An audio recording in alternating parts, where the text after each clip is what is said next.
Have I time? Just a whiff, then."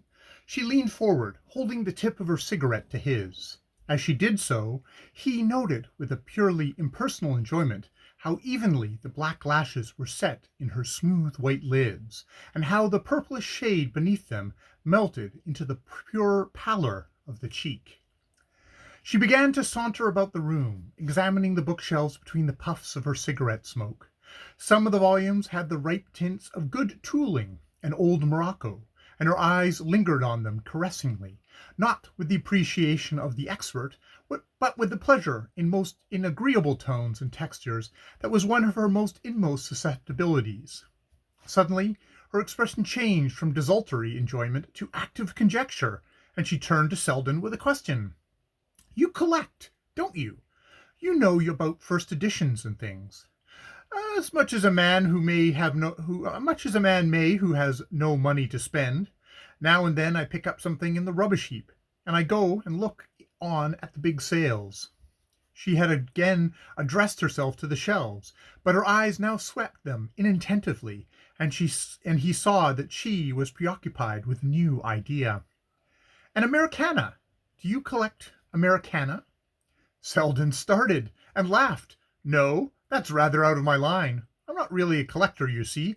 I simply like to have a good editions of the books I am fond of." She made a slight grimace. "And Americana are horribly dull. And Americana are horribly dull, I suppose." "I should fancy so, except to the historian. But your real collector values a thing for its rarity. I don't suppose the buyers of Americana sit up reading them all night. Old Jefferson Gryce certainly didn't." She was listening with keen attention. "And yet they fetch fabulous prices, don't they? It seems so odd to want to pay a lot for an ugly, badly printed book that one is never going to read. And I suppose most of the owners of Americana are not historians either."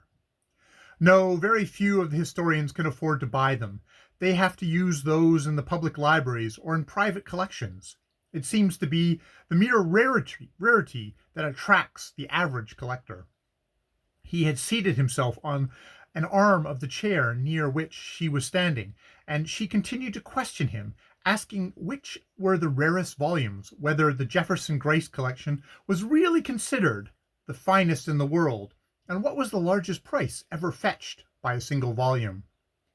It was pleasant to sit there looking up at her as she lifted now one book and then another from the shelves, fluttering the pages between her fingers, while her drooping profile was outlined against the warm background of old bindings, that he talked on without pausing to wonder at her sudden interest in so unsuggestive a subject. But he could never be long with her without trying to find a reason for what she was doing, and as she replaced her first edition of La Bruyere and turned away from the bookcases, he began to ask himself what she'd been driving at. Her next question was not of a nature to enlighten him.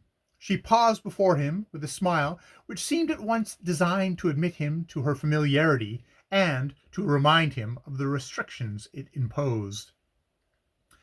"Don't you ever mind," she asked suddenly, "not being rich enough to buy all the books you want?" He followed her glance about the room, with its worn furniture and shabby walls. "Don't I just? Do you take me for a saint on a pillar? And having to work, do you mind that?" "Oh, the work itself is not so bad. I'm rather fond of the law." "No, but the being tied down, the routine. Don't you ever want to get away, to see new places and people?" "Horribly, especially when I see all my friends rushing to the steamer." She drew a sympathetic breath. "But do you mind enough to marry to get out of it?" Selden broke into a laugh. "God forbid," he declared. She rose with a sigh, tossing her cigarette into the grate. "Ah, there's the difference. A girl must. A man may if he chooses." She surveyed him critically. "Your coat's a little shabby, but who cares? It doesn't keep people from asking you to dine. If I were shabby, no one would have me. A woman is asked out as much for her clothes as for herself. The clothes are the background, the frame, if you like.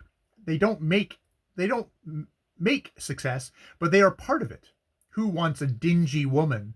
We are expected to be pretty and well dressed till we drop, and if we can't keep it up alone, We have to go into partnership."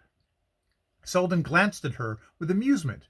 It was impossible, even with her lovely eyes imploring him, to take a sentimental view of her case. "Ah, well, there must be plenty of capital on the lookout for such an investment. Perhaps you'll meet your fate tonight at the Trenors." She returned his look interrogatively. "Oh, I thought you might be going there. Oh, not in that capacity, but there are a lot of your set. Gwen Van Osburgh, the Wetheralls, Lady Cressida Wraith, and the George Dorsets." She paused a moment before the last name, and shot a query through her lashes, but he remained imperturbable. "Miss Trenor asked me, but I can't get away till the end of the week, and those big parties bore me." "Ah, so they do me," she exclaimed. "Then why go?" "It's part of the business. You forget. And besides, if I didn't, I should be playing bisque with my aunt at Richfield Springs." "That's almost as bad as marrying Dilworth," he agreed, and they both laughed for the pure pleasure in their sudden intimacy. She glanced at the clock. "Dear me, I must be off. It's after 5." She paused before the mantelpiece, studying herself in the mirror while she adjusted her veil. The attitude revealed the long slope of her slender sides, which gave a kind of wildwood grace to her outfit, as though she were a captured dryad, subdued to the conventions of the drawing-room. And Selden reflected that it was the same streak of sylvan freedom in her nature that lent such savour to her artificiality. He followed her across the room to the entrance hall, but on the threshold she held out her hand with a gesture of leave-taking. "It's been delightful, and now you will have to return my visit." "But don't you want me to see you to the station?" "No, goodbye here, please." She let her hand lie on his for a moment, smiling up at him adorably. "Goodbye, then, and good luck in Belmont," he said, opening the door for her. On the landing, she paused to look about her. There were a thousand chances to one against her meeting anybody, but one could never tell, and she always paid for her rare indiscretions by a violent reaction of prudence. There was no one in sight, however, but a charwoman who was scrubbing the stairs. Her own stout person and its surrounding implements took up so much room that Lily, to pass her, had to gather up her skirt and brush against the wall. As she did so, the woman paused in her work and looked up curiously, resting her clenched red fists on the wet cloth she had just drawn from her pail. She had a broad, sallow face, slightly pitted with smallpox, and thin straw-colored hair through which her scalp shone unpleasantly. "I beg your pardon," said Lily, intending by her politeness to convey a criticism of the other's manner. The woman, without answering, pushed her pail aside and continued to stare as Miss Bart swept by with a murmur of silken linens. Lily felt herself flushing under the look. What did the creature suppose? Could one never do the simplest, most harmless thing without subjecting oneself to some odious conjecture? Halfway down the next flight, she smiled to think that a charwoman's stare could so perturb her. The poor thing was probably dazzled by such an unwanted apparition. But were such apparitions unwanted on Selden Stairs? Miss Bart was not familiar with the moral code of bachelor flat houses, and her color rose again as it occurred to her that the woman's persistent gaze implied a groping amongst past associations. But she put aside the thought with a smile at her own fears and hastened downward, wondering if she should find a cab short of Fifth Avenue. Under the Georgian porch she paused again, scanning the street for Hampson.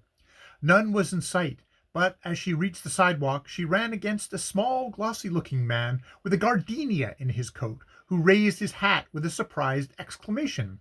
"Miss Bart! Well, of all people! This is luck!"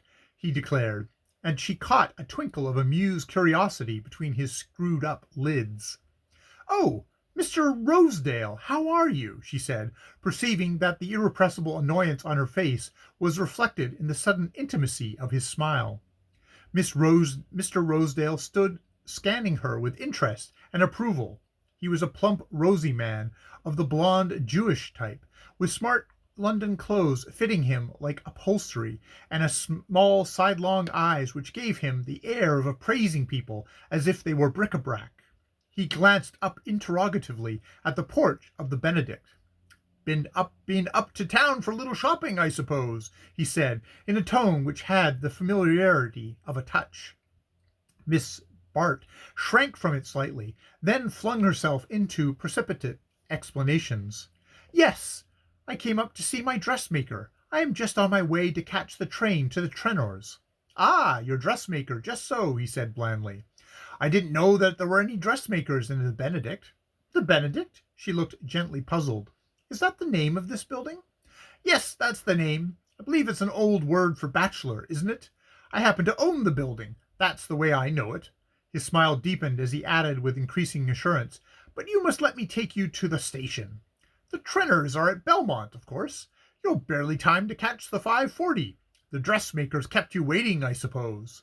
Lily stiffened under the pleasantry. Oh, thanks, she stammered, and at that moment her eye caught a hansom drifting down Madison Avenue, and she hailed it with a desperate gesture.